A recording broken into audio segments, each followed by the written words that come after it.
welcome back again sa aking Liz Tech channel. So we're back again for another video. And guys, for today's video is may panibago na naman tayong brand new phone na i-review dito. And eto nga ay isa sa pinaka-inaabangan ko rin i-review. In this video, we're going to test and review this newest Vivo V30 Pro. And guess what, guys? According to them, this phone is the first V-series smartphone to feature Zeiss Advanced Optical Technology. As we all know naman, diba, what is the capability of Zeiss? It has the capability of enhancing portrait photography para mas magiging maganda yung experience natin. Kaya guys, huwag na natin patagalin pa. Ayan, magsimula na tayo.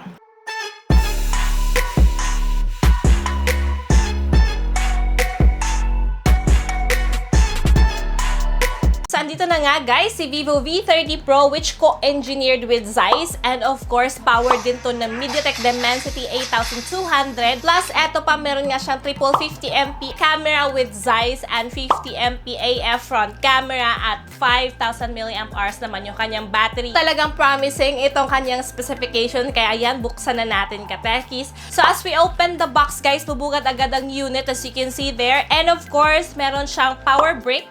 Ayan, na supported ng 80 watt.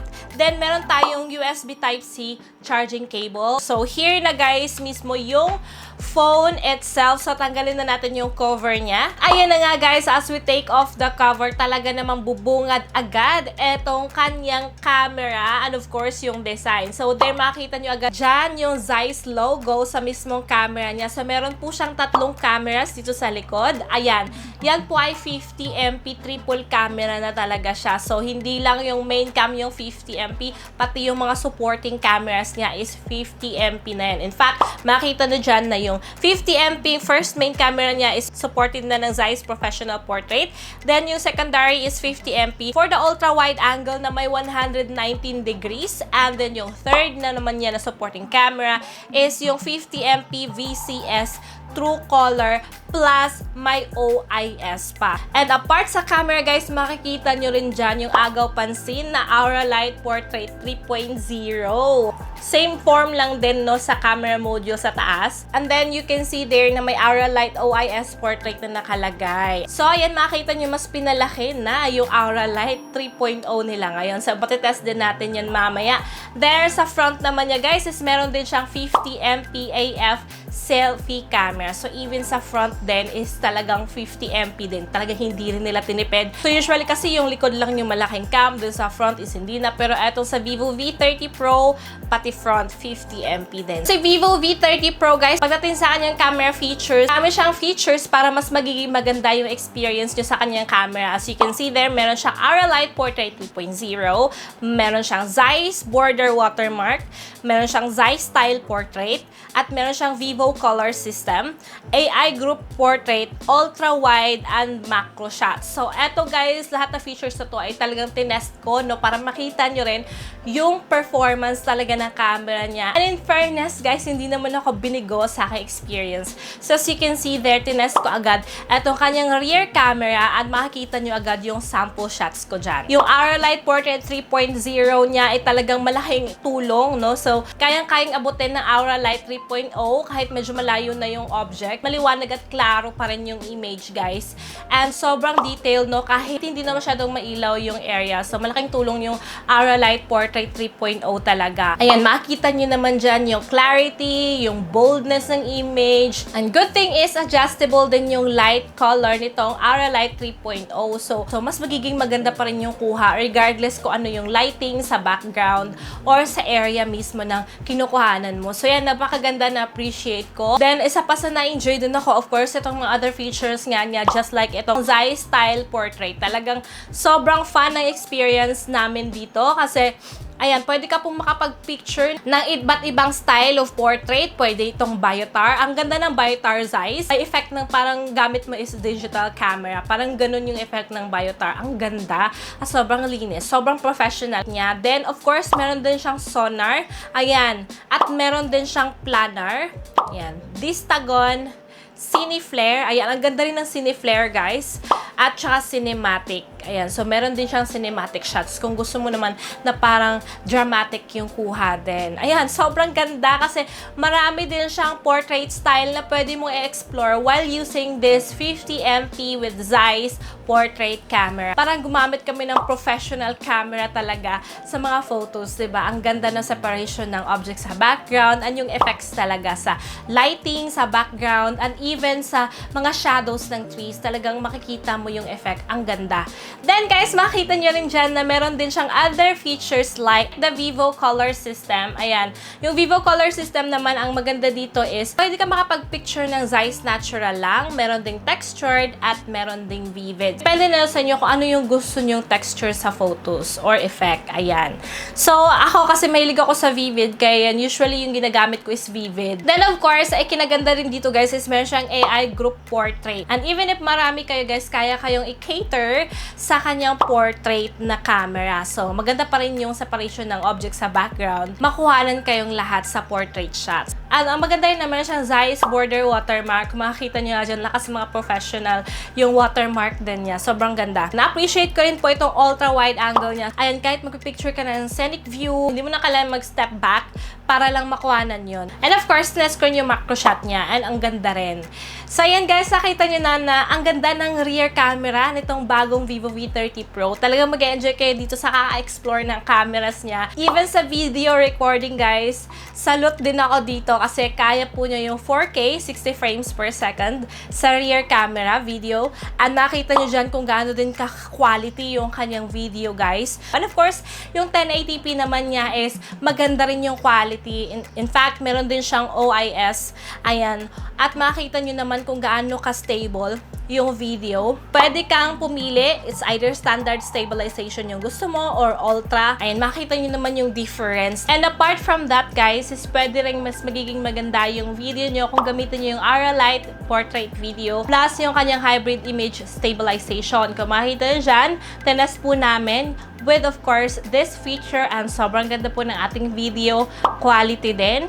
And even hindi na masyadong mailaw, guys, is maganda pa rin yung performance ng video niya dahil yan sa Aralight portrait feature niya. Ayan, decent pa rin siya, guys, with or without proper lighting. Ang ganda ng kuha ng Vivo V30 Pro. May dual view video din po siya. And ayan, pwede nyo rin po i-explore yung feature na yan. So, there's a lot actually that you can explore with this. And even the Zeiss Cinematic Video Bokeh, pwede yan kay Vivo V30 Pro, guys. As you can see there, sobrang decent, sobrang ganda rin. Lakas talaga, maka-professional yung ginagamit na camera. But actually, Vivo V30 Pro lang yan, katekis. Ayan! And now, guys, nakita nyo na nga yung whole performance ng rear cam. At sobrang na-enjoy nga ako. Ngayon sa front cam naman. So, ipapakita ko dyan sa inyo yung 50MP AF selfie camera shots niya. And in fairness, hindi rin ako binigo sa kanyang selfie cam. Na-enjoy din ako sa camera performance nito. And of course, even sa selfie cam, guys, meron siyang Zeiss portrait style din na pwede nyong i-explore while ginagamit niyo yung portrait. And nagustuhan ko rin sa portrait niya sa front is may wide angle. So, may 0.8 times wide angle siya. So, bihira lang yan sa mga phones, guys, na may ganitong angle. Kasi usually, yung FOV ng mga front or selfie portrait cam is hindi ganito ka-wide. Sobrang lapit. So, eto guys, ang ganda ng Vivo V30 Pro kasi may 0.8 siya. And ayan, apart from that, guys, ang maganda rin dito kay Vivo V30 Pro sa front cam and even sa rear cam is meron siyang micro movie. So, ito naman is parang effect.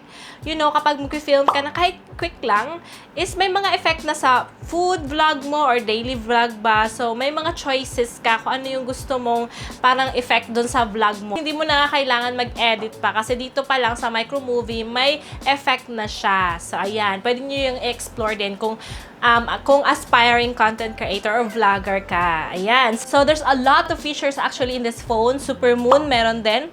May food mode feature. Then, meron din po silang panorama. Ayan. And even sa video din sa front cam, guys, kaya naman ng 1080p at 30 frames per second. And, may ano din siya, steady face. Ayan. So, pwede rin kahit mag-front-facing vlog ka, using its front camera, stable rin naman ang front camera niya. So, ayun guys, ay nakita niyo na po yung front camera performance and rear camera performance, mapa-low light man, or mapa-with the daylight, different lighting background pa man yan, kaya pong mag-adjust yan. at pagandahin nitong bagong Vivo V30 Pro. Ngayon naman, let's comment naman the design. So, even the design, guys, makikita nyo hindi rin nagpapatalo ang Vivo V30 Pro at V series nila. As you can see there, ang ganda ng kanyang design sa back. And the phone itself is slim and lightweight lang. Ang ganda rin ng grip niya sa hand ko. So, there makikita nyo yung design niya. No, meron siyang petals design. And by the way, yung color pa ito is petals white. So, makikita nyo dyan agad na petal yung design niya. And parang siyang textured, pero actually smooth po yung back finish niya. So, ang ganda. Ayan, parang blooming flower, parang ganun. Unfurling petals, kung makita nyo nga dyan. This phone din, guys, is the thinnest 5,000 mAh phone in its price range. So, nakita nyo sobrang ganda rin ng kanyang design. In fairness, hindi lang camera nyo winork on nila, but total package, sa design. And of course, sa processor naman, is powered siya ng MediaTek Dimensity 8200. For me, napaka-power na processor na rin naman yan sa MediaTek Dimensity series. And makita nyo naman dyan na even tinas ka namin sa gaming na sobrang smooth ng gaming performance ito dahil dyan sa kanyang processor. And of course, ang maganda rin sa phone na to, guys, is ang kanyang screen quality. So, apart from having a competitive design and camera, the screen quality din, guys, is sobrang ganda. AMOLED na rin po kasi yung screen niya. 6.78 inch. Then, meron siyang 60Hz and 120Hz refresh rate. So, no wonder kung bakit smooth yung transition, smooth ng screen. That's because of its 120Hz refresh rate. Then, yung local peak brightness niya is 2,800 nits na. Kahit sobrang bright ng outside, under the sunlight exposure, makikita nyo pa rin yung display niya. So, ganun po kaganda. And apart from that, kung makikita nyo nga sa display niya, simple na, ang ganda na ng kanyang system. Kasi operating system niya is FunTouch OS 14 na rin siya. Based on Android 14. So, very nice and customizable din. And sobrang ganda at clean lang talaga tingnan. So, napunta naman natin yung charging test. So, di ba si Vivo V30 Pro is meron siyang 5,000 mAh at supported na nga siya ng 80-watt fast charge. So, there, guys, chinarge naman siya para makita nyo rin. Kasi according to them, 100% talaga is 48 minutes lang. So ngayon naman, papakita ko sa inyo yung actual testing namin. So, we charge it from 14%, naging 100% up to 56 minutes. Maganda yung charging niya, mabilis. So, hindi ka na kailangan maghintay na sobrang tagal para lang ma-fully charge si Vivo V30 Pro. And now, katekis, when it comes to RAM at ROM naman, ang maganda kay Vivo V30 Pro is meron siyang 12GB RAM plus another 12GB extended RAM. And meron siyang 512GB variant. Napaka-generous, no? Ang laki na ng RAM at ang laki na ng ROM. At malaking bagay talaga sa phone na malaking RAM at ROM. Para hindi maapektuhan yung system kahit ang dami ng apps, ang dami ng download mo na kahit anong mga files, hindi maapektuhan yung performance ng phones. Even there's a lot of apps running in the background, ang ganda pa rin kasi smooth pa rin siya. So, ayan, thanks to its huge RAM and of course, the huge room. So, ayan na, guys. Nakita niyo na po yung performance ni Vivo V30 Pro. But still, nasa niyo pa rin naman yan, diba? Kung ano yung mga i-comment niyo sa kanya, ayan, i-comment niyo below. So, ayan, sa mga nasabi naman, may lower variant ba ito at least? Yes, guys, may other variant po siya. Vivo V30 nila. Ayan, magkamukha lang sila ni Vivo V30 Pro. Ayun, yung kaibahan lang is, hindi siya Zeiss. Pero makita niyo pati yung design, yung Auralite Portrait 3.0 is same na same lang. Qualcomm Snapdragon 7 Gen 3 siya. Ayan, powerful din ang processor nito, guys. 50MP din po yung front camera nito. And 50MP dual camera din siya sa likod. So there, makita niyo meron siyang Camera Bionic Spectrum or VCS technology. So ayan, at ang prices, of course, si Vivo V30 Pro na 512GB variant and 12GB RAM is nagkakalaga po siya ng 34,999. Yes po, you heard it right. And ito namang V30 variant, of course, nakakalaga po siya ng 27,999 yung kanyang 512GB and 12GB RAM. And meron din siyang 256GB variant and 12GB RAM na nakakalaga ng 24,999. Yes, of course. And with that naman masasabi kong reasonable naman ng mga prices, mga bagong phones nila nito, and even the design, very unique. So far, na-enjoy naman ako sa experience ng Vivo V30 Pro. At yun kasi, nasa kanya naman yung hinahanap ko sa phone, no? Like, yung camera niya is Zeiss na. Then, sobrang ganda ng photography performance ito. Then, of course, may Auralite 3.0 na nga siya. And apart from that, the beautiful design. Plus points na lang yung kanyang screen, yung kanyang charging, yung kanyang gaming performance, plus points na lang yun guys. Para sa akin, reasonable naman siya. So ayun, kung na-enjoy niyo po ang video to, don't forget to like this video, share this video to your friends, and of course, subscribe to my YouTube channel. See you again, Ka-Techies, to my next video. Bye!